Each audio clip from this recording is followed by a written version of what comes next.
Du er den stolte ejer af denne traktor, en Lenz Bulldog, ikke også? Ja, det er jeg. Hvad årgang er det? Det er 1942. De, der sidder foran her, hvad er det for noget? Jamen, det er jo, det her det er jo toppen af motoren. Motoren er vandretliggende. Okay, altså en encylinder? Encylindret, vandretliggende med glødehoved. Altså, det vil sige, at den skal forvarmes med en brænder, inden man kan starte den. Ja. Jamen, det har jeg set ude på maskine- og motorsamlingen. Ja. Hvor lang tid skal den forvarmes så? Nej, 10 minutter og et kvarter eller sådan. Ja. Så er den klar. Og så demonterer jeg rattet.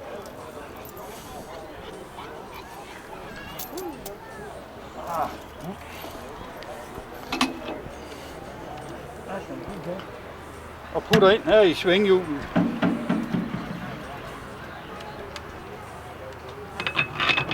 Og det starter den. Så vugger jeg bare med den. Jeg kan ikke trække den over.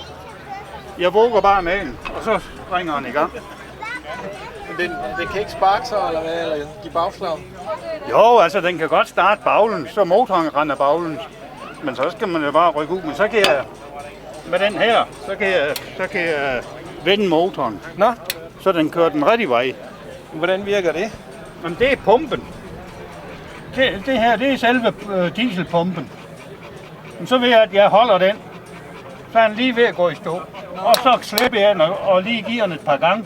Så vender den og går den rigtige vej. Altså, så skal man gøre det på det rigtige tidspunkt? Ja, det skal man. Det er ikke sikkert, at den gør det første gang, men så anden gang. Hvad så de der bronze eller messing, hvad er det for noget? Det er køler. Men det er sådan en dobbeltsidet køler, kan man sige? Ja, der er køler i begge sider, og så sidder der en ventilator inde i midten. Okay. Det er jo fordi, alting vender på tværs her.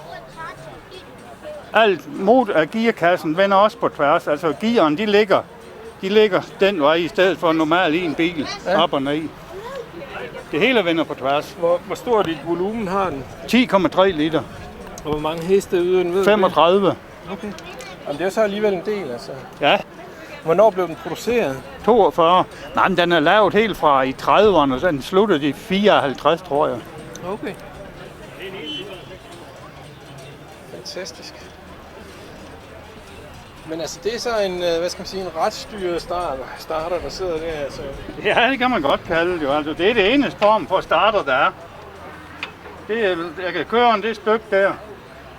Og så skal jeg helst starte den baglæns. Så går den rigtige vej. Okay. Hvad så, er det diesel eller dieselpetroleum, eller hvad er det? Nej, det er den hedder en råoliemotor. Nå. Den kan køre, hvis du bare får det varmet op, så det bliver flydende, så kan den køre på alt muligt olie og sådan noget skidt. Men det er med tændrør, eller hvad? Nej, det er glødehovedet, når det er varmt. Ja. Så det skal være så varmt jo, at det får olien til at brænde. Altså dieselagtigt, altså? Ja. Og så med det, at det brænder, så holder den sig selv varm. Ja. Så den bliver forvarmet i glødehovedet, eller hvordan? Nej. Nej, det er toppen, som du sagde, det er topstykket. Det er det der, der sidder sådan ligesom en kop, og det er glødehovedet. Og den varmer jeg op med den gasbrænder, eller med der har en glæslampe også. Så det er faktisk toppen af stemplet, det der glødehoved, eller hvordan? Nej, det sidder udenfor. Det sidder uden for stempel. Fra stempel der er så ude i den der klump der. Der er der bare sådan et hul. Ja. Og så det her, det er dybt. Og så eksploderer det. Altså det er en slags forkammer, kan man sige, ikke også? Jo, det kan man godt kalde det. Ja, okay. Men det er jo en totakt diesel. Ja, okay. Der er ingen ventiler eller noget som helst. Nej. Lad os prøve at gå om på den anden side af den, så. Han lægger ned. Hvad er så den genstand, vi har her? Hvor? Altså den der? Det er bare en skærm, der sidder svinghjul herinde. Det er så lige sådan nu som over i den anden side. Og det er simpelthen en tung jernsvinghjul? Ja. Og der kører en rem herinde på det store hjul der, som trækker ventilatoren her. Okay. Hvorfor er sådan et udstødningsrør udformet sådan der? Ved du noget om det? Der må ikke være noget væsentligt modstand i udstødningen, når det er totakt. Så skal han kan komme af med det, for den slår jo en ordentlig skrald. Jo. Og det vil sige, at man laver sådan et stort kammer? Jamen det er den er helt hul, altså. Der er bare heroppe, her sidder man en gnistfanger indeni. Ellers er det helt, det er bare et rør. Ja, okay. Tak skal du have. Ja, det er i orden. Hvad skal den gå op?